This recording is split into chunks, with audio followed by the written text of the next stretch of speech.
আসিয়ার বিষয়ে আমি একটু বলি। মাগুরার যে মেয়েটা খুব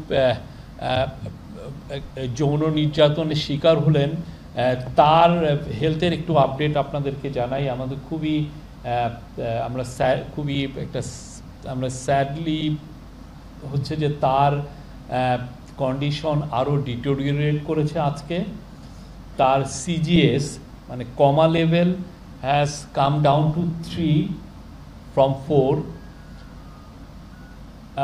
Brain stem and pupil reflex are lower than yesterday, and আমাদের ডাক্তাররা সিএমএইচ এর তারা প্রাণান্তর চেষ্টা করছেন। আমরা আপনাদের কাছে আমরা সবাই মিলে প্রার্থনা করি উনি সম্পূর্ণ সুস্থ হন। আমরা সবার কাছে তার জন্য দোয়া চাচ্ছি। আপনারা এই আজকে আমাদের এই প্রেস কনফারেন্সের মূল উদ্দেশ্যটা হচ্ছে যে আপনারা জানেন কালকে ইউনাইটেড নেশনের সেক্রেটারি জেনারেল অ্যান্তোনিও গুতেরেস আসছেন বাংলাদেশের জন্য। এটা খুবই ইম্পর্টেন্ট একটা ভিজিট।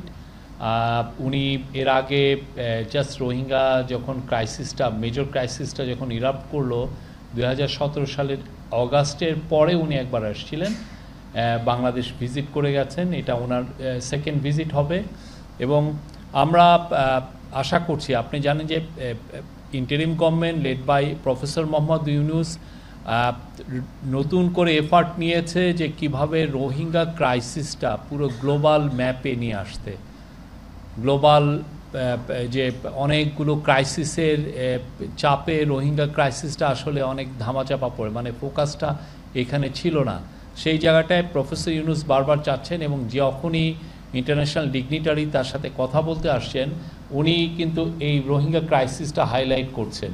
তো আমাদের দৃঢ় বিশ্বাস ওনার এই সফরের ফলে রোহিঙ্গা ক্রাইসিসটা আবার গ্লোবাল ডিসকাশনে আসবে। এটা নিয়ে নতুন করে মানুষের ইন্টারেস্ট, গ্লোবাল যারা সুপার পাওয়ার বা রিজিয়নাল তাদের মধ্যে ইন্টারেস্ট তৈরি হয়। এটা আমরা আশা করব উনি একটা ভালো মেসেজ দিবেন। এর ফলে আমরা খুব early resolution of this crisis আমরা চাই, যাতে রোহিঙ্গারা তাদের রেসপেক্ট এবং ডিগনিটি নিয়ে তাদের দেশে ফিরে যেতে পারেন। এটা ইন্টারিম গভর্নমেন্টের একটা টপ প্রায়োরিটি এবং সেটা নিয়ে professor Yunus day one of his গভর্নমেন্টের উনি এই কাজটা করে যাচ্ছেন। আমরা রোহিঙ্গা ওনার সাথে একটা বড় বায়োলেটারাল মিটিং আছে। এছাড়াও আপনারা জানেন যে উনি প্রফেসর ইউনূস এবং অ্যান্তোনিও গুতেরেস দুজনেই রোহিঙ্গা ক্যাম্পে যাবেন। এটা নিয়ে আমাদের ডেপুটি প্রেস সেক্রেটারি এটা নিয়ে আপনাদেরকে হাইলাইট করবেন পুরো ভিজিটটা। আর আমাদের আরেকটা এফোর্ট আছে যে আপনি ইদানিং আপনারা শুনেছেন যে রোহিঙ্গাদের যে ওদের জন্য যে হিউম্যানিটারিয়ান যেটা এইড এটা শার্পলি ডিক্লাইন করেছে এবং এই ডিক্লাইনটা কিভাবে অ্যারেস্ট করা যায় এবং আমরা আশা করছি যে তার ভিজিটের মাধ্যমে এইটা এফার্টগুলো রিডাবল হবে to mobilise aid for the Rohingya people. তাদের নিউট্রিশনাল নিডটা খুব ইম্পর্টেন্ট এবং এই আমরা চাই যে তারা যাদের জন্য নিউট্রিশনাল নিডটার জন্য কম্প্রোমাইজ না হয় কোনোভাবেই। সেই জন্য ইন্টারন্যাশনাল সাপোর্টটা লাগে। প্রায় $15 মিলিয়ন প্রতি মাসে রোহিঙ্গাদের জন্য দরকার হয়। তো সেটার জন্য আমরা আশা করছি যে এই ভিজিটটা সেই ফোকাসটা নিয়ে আসবে।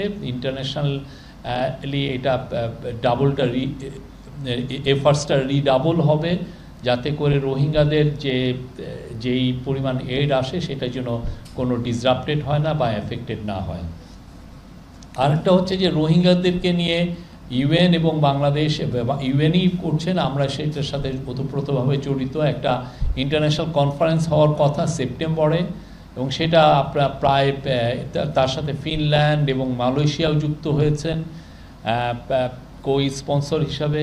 তো আমরা আশা করছি যে এই ট্যুরটা এটারই ইউএন সেক্রেটারির ট্যুরের ফলে এই সামনে যে কনফারেন্সটা হবে সেটা নিয়েও আরও কিছু আমরা ডেভেলপমেন্ট হবে এবং আমরা আশা করছি যে সেপ্টেম্বরে যে কনফারেন্সটা সেটা রোহিঙ্গাদের ক্রাইসিসটার যেটা আর্লি রেজলিউশন, খুব দ্রুত যাতে একটা রেজলিউশন হয় সেটার আমরা আশা করছি যে একটা ইমপেটাস পাবে। আমাদের এফার্টসটা আছে যাতে রোহিঙ্গারা তাদের ডিগনিফাইড রিটার্ন করতে পারে, তাদের যে হোমল্যান্ডে ফিরে যেতে পারে, আর যাতে রাখাইনে পিস অ্যান্ড স্ট্যাবিলিটি ফিরে আসে। এবং এই ফিরে আসাটার জন্যই তো মানে রোহিঙ্গাদের রিটার্নের জন্য রাখাইনে পিস অ্যান্ড স্ট্যাবিলিটি ফিরে আসাটা জরুরি। সেটার জন্য আমরা কাজ করছি। আমরা ইন্টারন্যাশনাল এই যে পুরো যে ইন্টারন্যাশনাল যে কনফারেন্সটা, সেটার একটা ওয়ান অফ দ্য ফোকাস হবে এইটা। তো আমাদের যতটুকু ডিপ্লোম্যাটিক এফার্টস নেওয়া যায় আমরা সমস্ত ডিপ্লোম্যাটিক এফার্টস নিচ্ছি, এবং আমাদের মূল ফোকাসটা হচ্ছে রোহিঙ্গারা যাতে ডিগনিফাইড রিটার্ন করতে পারেন এবং ভলান্টারি রিটার্ন করতে পারেন, সেটার জন্য আমরা কাজ করছি। এবং তাদের যারা রাখাইনের জনগোষ্ঠী তারা সবাই যাতে পিসফুল কোএক্সিস্টেন্সে থাকতে পারেন, সেটা আমরা সেই জন্য আমাদের পুরোপুরি আমাদের ডিপ্লোম্যাটিক এফার্টস। এখন ডিপ্লোম্যাটিক এফার্টস এটা তো ব্রডার করে আমি বলছি না, আমাদের ডিপ্লোম্যাটিক এফার্টস আছে, এটুকু আমি বলছি।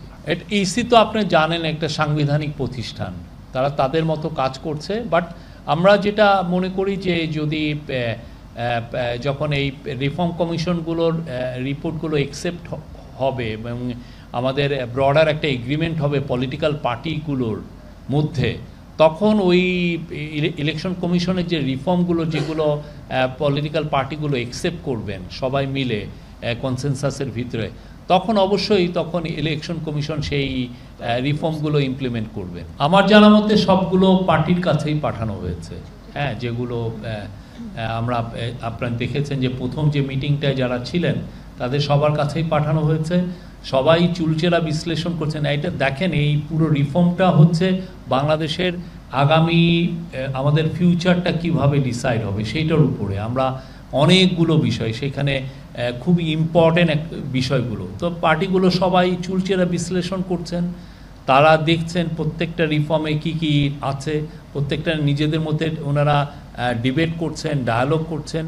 তো আশা করা যায় ওনারা in due course of time এগুলো সবাই যখন আমাদের এই কনসেনসাস কমিশনের কাছে তাদের মতামতগুলো পাঠাবেন, তারপরে আপনারা জানবেন যে কয়টা পার্টি পাঠিয়েছেন, কিভাবে পাঠিয়েছেন এটা। এবং আমরা তো আমাদের চিফ অ্যাডভাইজার তো বলেছেনই যে যখন সবাই পাঠিয়ে দিবে তারপরে এগুলো আমরা ওয়েবসাইটে এটা আমরা পোস্ট করব। আমি এই কোনো টাইম বলতে পারি না, সরি। কেননা কোনো পার্টি যদি অনেক বেশি সময় নেন, কারণ জিনিসগুলো তো খুব ভাইটাল। আপনি কি ইউনিক্যামেরাল পার্লামেন্ট চান না বাই ক্যামেরাল পার্লামেন্ট চান?